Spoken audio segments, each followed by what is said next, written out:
cemerlang bagai emas murni. Tuhan, ku serahkan hatiku, semua ku berikan padamu. Kuduskan hingga tulus selalu, agar aku menyenangkanmu, menyenangkanmu, senangkanmu. Hanya itu kerinduanku, menyenangkanmu, senangkan hatimu. Hanya itu kerinduanku.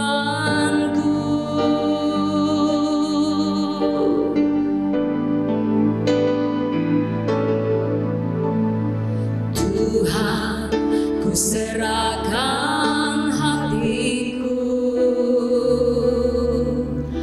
semua ku berikan padamu.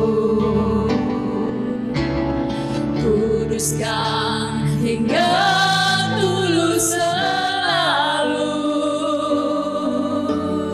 agar aku menyenangkanmu, menyenangkanmu, senangkanmu. Hanya itu kerinduanku, menyenangkanmu, senangkan hatimu.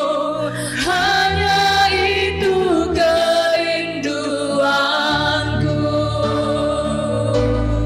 menyenangkanmu, senangkanmu. Hanya itu kerinduanku, menyenangkanmu, senangkan hatimu. Hanya itu kerinduanku, hanya itu kerinduanku,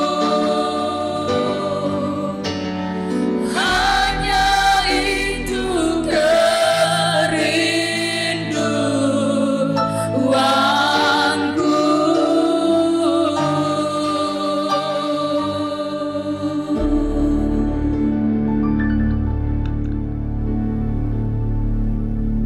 Shalom, selamat sore Bapak Ibu Saudari pemirsa TVRI Kaltara yang terkasih dimanapun Anda berada.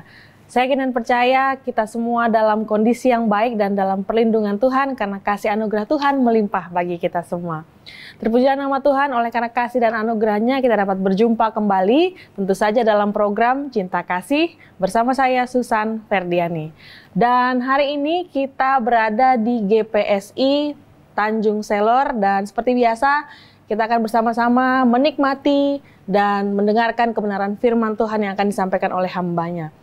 Dalam kesempatan ini kita sudah hadir bersama kita Bapak Pendeta Toberian MTH. Shalom. Shalom juga Susan. Selamat sore. Selamat sore. Bagaimana kabarnya Bapak? Kabar baik dan luar biasa yang tentunya Tuhan begitu baik dalam kehidupan kita semua. Puji Tuhan. Silahkan disapa pemirsa kita Pak.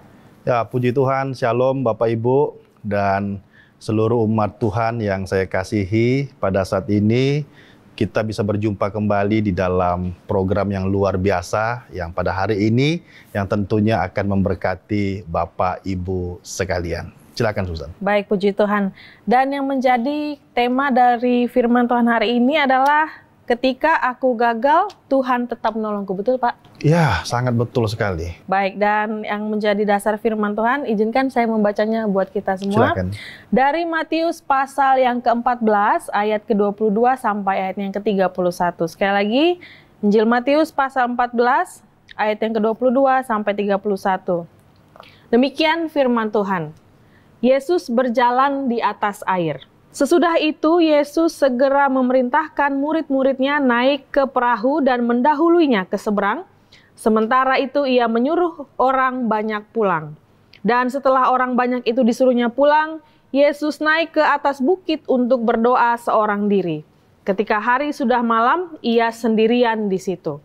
Perahu murid-muridnya sudah beberapa mil jauhnya dari pantai dan diombang-ambingkan gelombang karena angin sakal.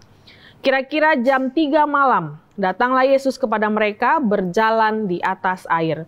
Ketika murid-muridnya melihat dia berjalan di atas air, mereka terkejut dan berseru, "Itu hantu!"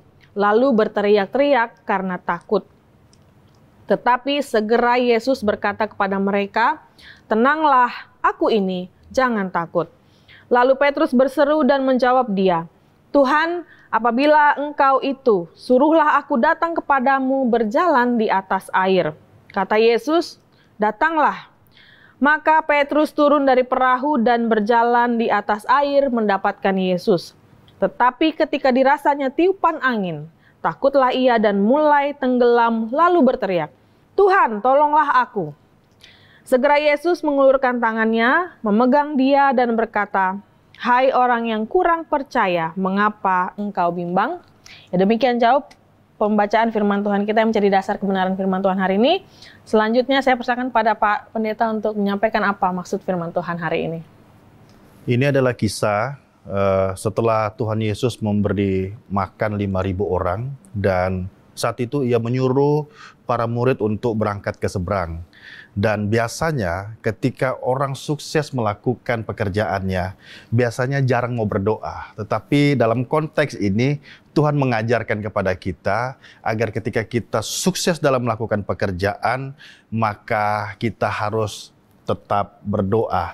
Dan pada waktu itu, para murid sedang bertolak menggunakan perahu, dan mereka sedang mengalami kesusahan, yaitu dengan gelombang. Dan ketika mereka mengalami atau berhadapan dengan gelombang, dan mereka ketakutan. Dan Yesus mendatangi mereka dengan berjalan di atas air. Ingat, berjalan di atas air ya, bukan berenang. Tapi Yesus berjalan di atas air. Artinya apa? Bahwa Tuhan sanggup menjawab, menolong kehidupan kita sekalipun kita berada dalam kesulitan yang besar. Dan dalam rasa paniknya para murid, sehingga mereka melihat Yesus atau Tuhan, mereka mengira itu hantu. Bayangkan, Susan kalau datang menolong, lalu dibilang hantu, kira-kira marah enggak? Pasti marah ya. Nah, tetapi di sini Tuhan Yesus sedang memberikan contoh kepada kita bahwa setiap orang harus ditolong. Dan pertolongan Tuhan itu nyata. Lalu apa yang terjadi? Dan mereka berteriak dan Petrus bilang begini, "Guru, jika itu engkau, suruhlah aku datang atau turun berjalan di atas air." Dan Tuhan Yesus bilang gini, "Mari, datanglah." Dan akhirnya apa? Petrus jalan di atas air. Dan pada saat itu dia sanggup berjalan di atas air. Dan ketika dia merasakan tiupan angin, maka dia tenggelam. Artinya apa? Bahwa fokusnya Petrus berubah. Nah, ini yang mau saya bilang bahwa ketika fokus kita kepada Tuhan, ketika fokus kita tertuju kepada Tuhan, maka kita sanggup melakukan perkara-perkara yang mustahil. Tetapi apa yang membuat kita jatuh? Ketika fokus kita berubah. Petrus awalnya dia fokus kepada Tuhan, maka dia bisa berjalan di atas air dan mengikuti keajaiban Tuhan. Tetapi ketika dia melihat di sekelilingnya berubah, dia melihat ada tiupan angin, dia melihat ada gelombang yang besar, sehingga fokusnya berubah dan dia tenggelam. Ada banyak orang yang jatuh karena fokusnya berubah. Ada banyak orang yang jauh daripada Tuhan karena fokusnya berubah. Oleh sebab itu, tema yang kita bahas pada hari ini adalah ketika aku gagal, Tuhan tetap menolongku. Petrus dia gagal dalam fokusnya kepada Tuhan. Tetapi ketika dia gagal, ketika dia jatuh, Tuhan tetap menolongnya. Baik, puji Tuhan. Itu suatu hal yang indah ya yang Tuhan janjikan. Iya. Ketika kita gagal, Tuhan tetap menolong. Nah, Pak Pendeta mungkin bisa dijelaskan sedikit di kondisi ketika itu. Karena kondisi kita beda ya dengan kondisi konteks pada waktu itu. Mereka sedang di atas kapal, terus tiba-tiba Tuhan datang. Kenapa sih memang Tuhan harus memberi contoh sampai seperti itu, harus berjalan di atas air? Ini hal yang tidak mudah untuk dipahami sebenarnya, karena dia kan Tuhan ya. Ya, kemudian dia memberi contoh berjalan di atas air. Tidak gampang loh manusia berjalan di atas air seperti yang dilakukan oleh Petrus, kemudian bisa sampai menuju ke Tuhan. Ya, terkadang kita manusia sering meminta yang di luar kemampuan kita. Ya, karena kenapa? Tadi Susan tanya, kenapa Tuhan bisa berjalan di atas air? Ya karena dia Tuhan. Kalau dia bukan Tuhan, dia tidak bisa jalan di atas air. Karena dia Tuhan, dia bisa melakukan perkara-perkara yang ajaib. Acara-acara yang luar biasa, perkara yang luar biasa Tuhan bisa lakukan. Ketika Petrus meminta kepada Tuhan supaya dia bisa berjalan di atas air, Tuhan mengabulkan. Nah, ini artinya bukan persoalan bisa atau tidaknya, tetapi ini soal fokus. Ketika fokus kita kepada iman, kepada Tuhan Yesus Kristus, maka kita pasti bisa melakukan perkara-perkara yang besar. Perkara-perkara yang mustahil. Karena imanlah kepercayaan kita, maka kita bisa melakukan perkara-perkara yang besar. Tapi kita bisa lihat ketika fokus kita berubah. Fokus kita tidak kepada Tuhan.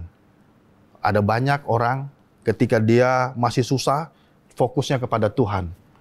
Ada banyak orang ketika fokusnya sudah berubah, dia bisa jatuh. Bahkan bisa tenggelam. Petrus juga demikian.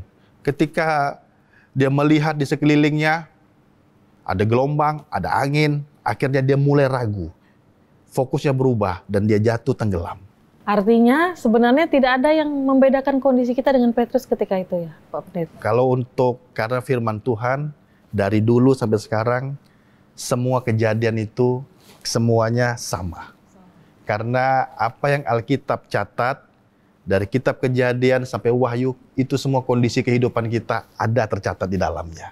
Artinya kita tidak usah meragukan kondisi kita saat ini ya. Ketika waktu itu Petrus Tuhan bisa panggil, Ya, betul. melakukan hal yang seperti Tuhan Yesus lakukan, kita sebenarnya juga bisa Ya. di sini. Walaupun mungkin kita pikir kita bukan 12 murid Yesus. Betul. Ya Pak.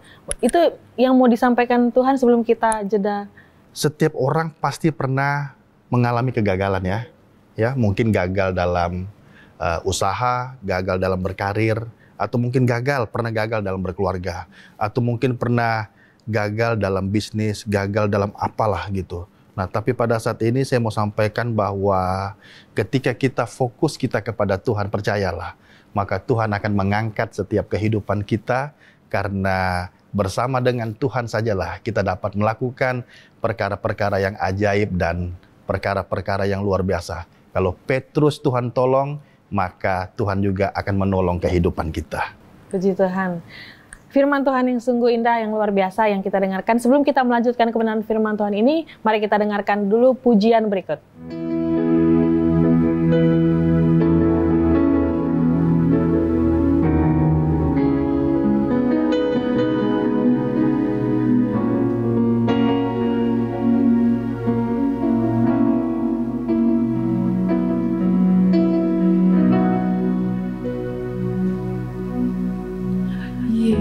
Yesus, ku cinta Kau, ku tinggikan, ku agungkan, aku kan memuji-Mu baik di dalam suka dan duka. Kaulah yang terima pujian, sebab Kaulah yang terima pujian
Kembali lagi dalam program Cipta Kasih bersama saya Susan Ferdiani. Seperti yang saya sampaikan di awal, kita berada di GPSI Tanjung Selor dan bersama hambanya Bapak Pendeta Toberian MTH.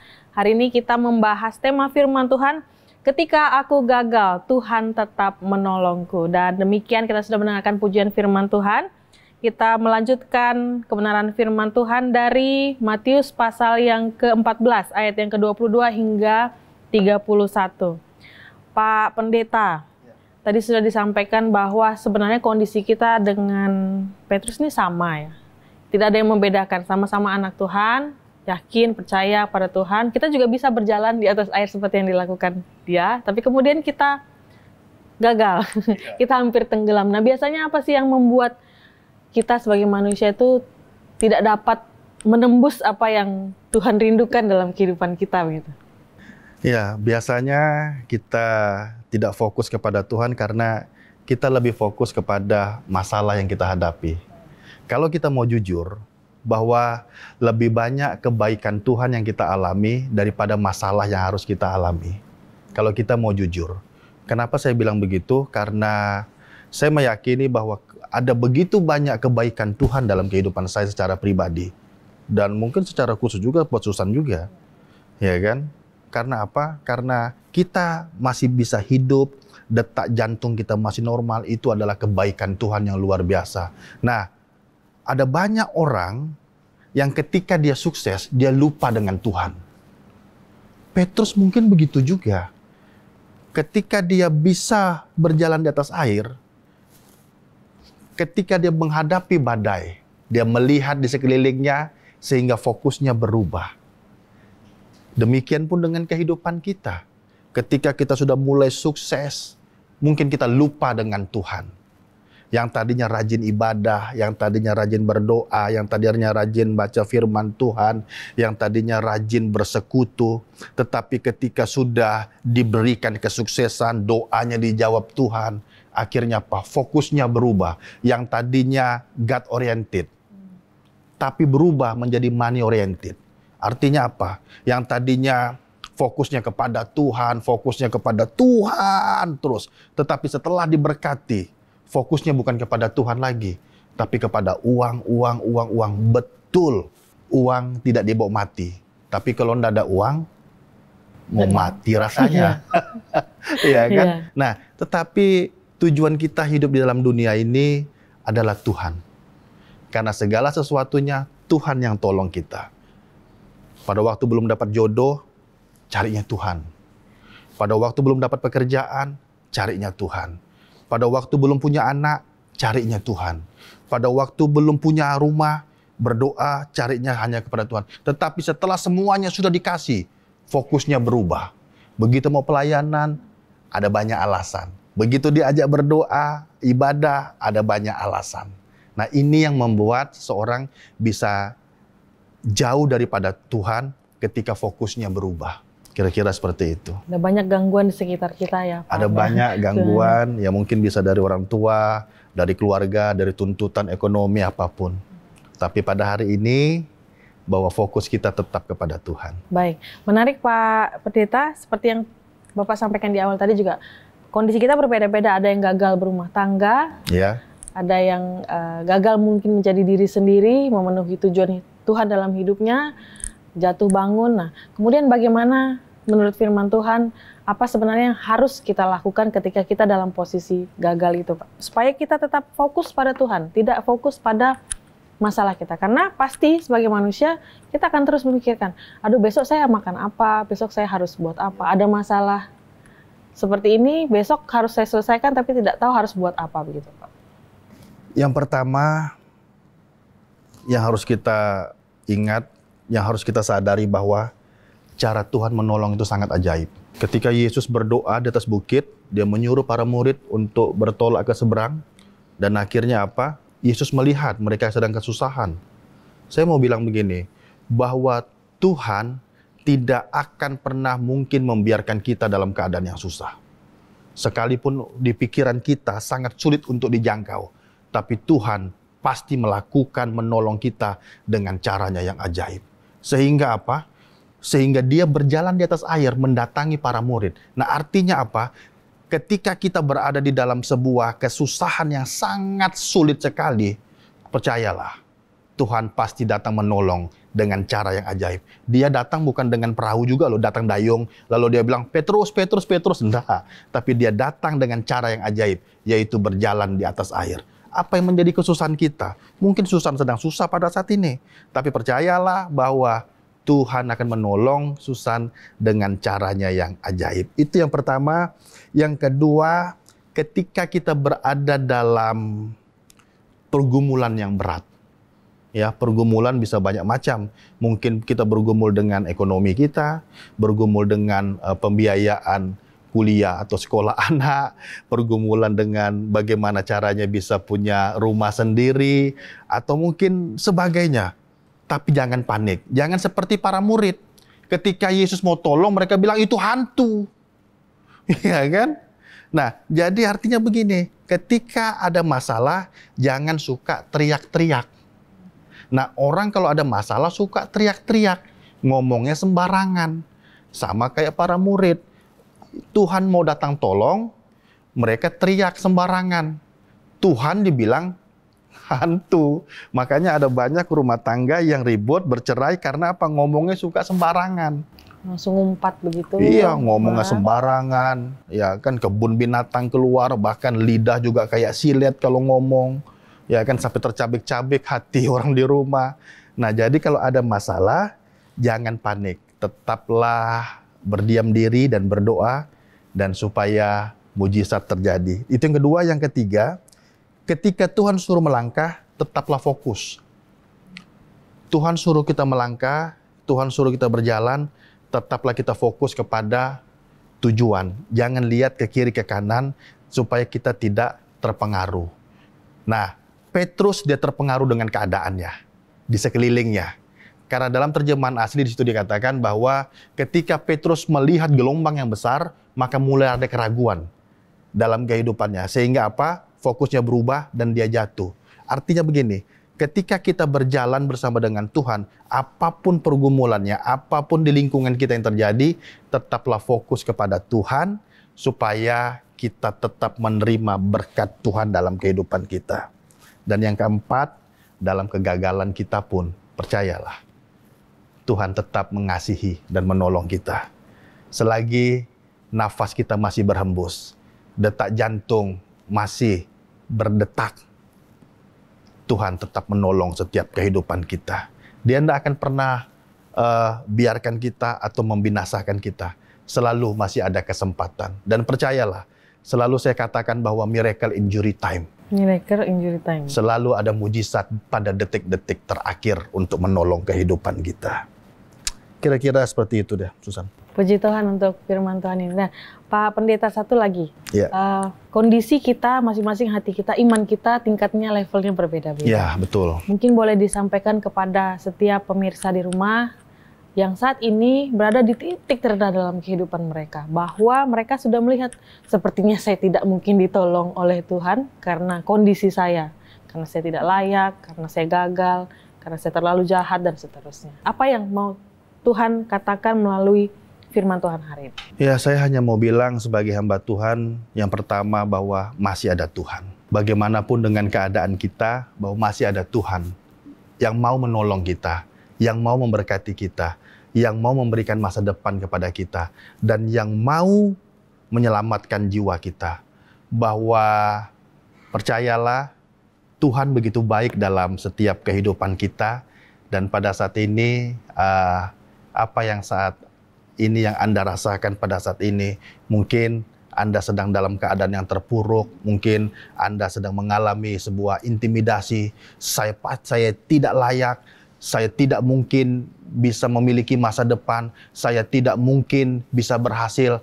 Tapi pada saat ini saya mau bilang bahwa masih ada Tuhan yang sanggup menolongmu, masih ada Tuhan yang sanggup sembuhkan sakitmu, masih ada Tuhan yang bisa memberkati dan menolong kehidupanmu. Saya selalu percaya bahwa ya setiap kita, ya biar pendeta pun pasti ada masalah ya. Baik pendeta, jemaat, mau siapapun pasti ada masalah. Tapi saya selalu katakan bahwa masih ada Tuhan. Masih ada Tuhan. Tuhan kalau tolong tidak pernah setengah-setengah. Betul San ya? Ya. Tuhan kalau sembuhkan tidak pernah setengah-setengah. Tuhan kalau berkati tidak pernah setengah-setengah. Hanya manusia saja yang kalau tolong suka setengah-setengah. Baik Pak Pendeta. Ya puji Tuhan dan Ya. firman Tuhan yang sangat indah untuk kita dalam kesempatan kali ini. Kita akan menutup kebenaran firman Tuhan dengan berdoa. Silakan Pak Pendeta berdoa untuk kita. Ya, Bapak Ibu jemaat Tuhan yang saya kasihi pada saat ini, bahwa percayalah kita semua pernah gagal. Tapi ingat bahwa ketika kita gagal, ketika kita jatuh dalam dosa, Tuhan tetap akan menolong dan memberkati kita. Mari kita berdoa. Kami bersyukur Tuhan Yesus pada saat hari ini. Kami mau bilang Engkau begitu baik dalam kehidupan kami. Tuhan, terpujilah nama-Mu dan mengampuni setiap kesalahan kami. Dan ketika kami gagal, ketika kami jatuh, Tuhan tidak membuang, Tuhan tidak melemparkan kami, tetapi Tuhan tetap menolong kami. Terima kasih Tuhan Yesus untuk pertolongan-Mu. Terima kasih untuk kebaikan-Mu. Dan pada saat ini hamba berdoa di dalam nama Tuhan Yesus. Setiap umat-Mu yang sakit pada saat ini, bahwa kuasa Tuhan yang menyembuhkan. Setiap umat-Mu yang mengalami kesusahan, Tuhan memberikan jalan keluar. Yang sedang bersedih, Tuhan memberikan sukacita. Yang sedang mengalami kelemahan, Tuhan memberikan kekuatan. Yang sakit, Tuhan memberikan kesembuhan. Terpujilah nama-Mu, kami bersyukur pada saat ini. Di dalam nama Tuhan Yesus. Haleluya. Amin. Amin. Puji Tuhan dan Bapak Ibu Saudari pemirsa TVRI yang terkasih dimanapun Anda berada. Dengan demikian berakhirlah Cinta Kasih hari ini. Terima kasih Pak Pendeta untuk pelayanannya. Tuhan Yesus memberkati. Kami yakin dan percaya firman Tuhan yang disampaikan hari ini dapat menjadi kekuatan baru bagi kita semua mendengarkannya. Akhirnya saya Susan Ferdiani beserta seluruh kerabat kerja yang bertugas hari ini mengucapkan terima kasih atas kebersamaan Anda. Selamat sore, Tuhan Yesus memberkati.